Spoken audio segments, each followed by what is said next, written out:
रामकृष्ण हरी माऊली, रामकृष्ण विठ्ठल तुकाराम महाराज की जय. विठ्ठल आणि तुकाराम महाराजाबद्दल मी तुम्हाला काही सांगणार आहे.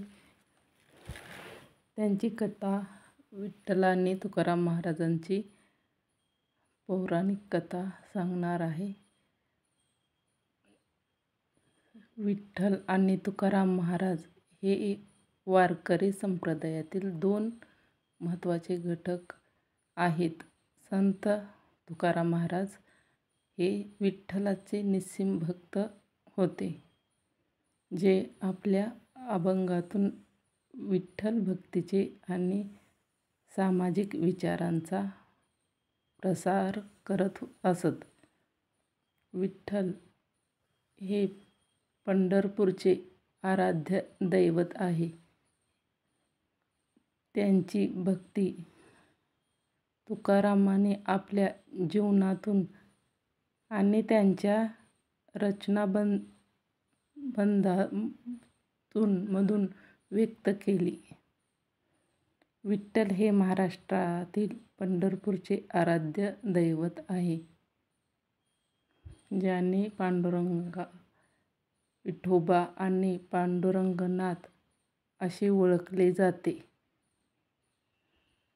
त्यांचे विठ्ठल आणि तुकाराम महाराज यांचे खूप जवळचे संबंध होते.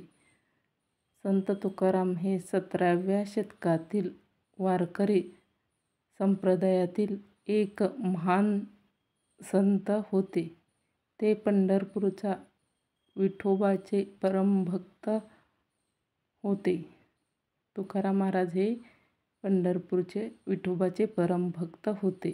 संत तुकाराम महाराजांच्या घराण्यात भक्तीची जुनी परंपरा होती आणि ते विठ्ठलाची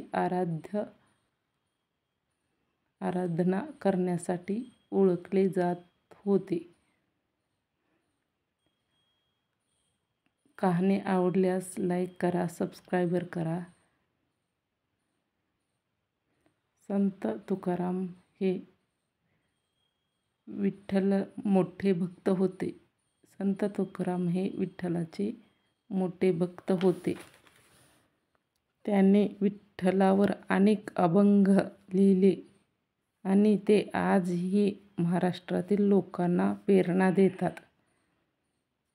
तुकाराम महाराजांना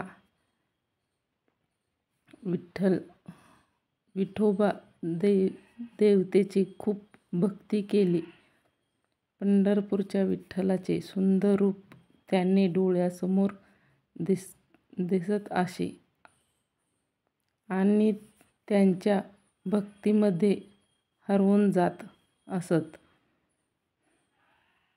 तुकाराम महाराजांनी विठ्ठल भक्तीचा प्रसार मोठ्या प्रमाणावर केला. त्यांच्या अभंगाच्या माध्यमातून त्यांनी लोकांना विठ्ठलाची भक्ती करण्यास शिकवले.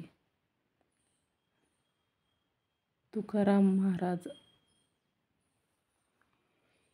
हे नित्य अभंग करत होते. त्यांनी महाराष्ट्रासाठी एक मोठा असा ग्रंथ लिहून ठेवला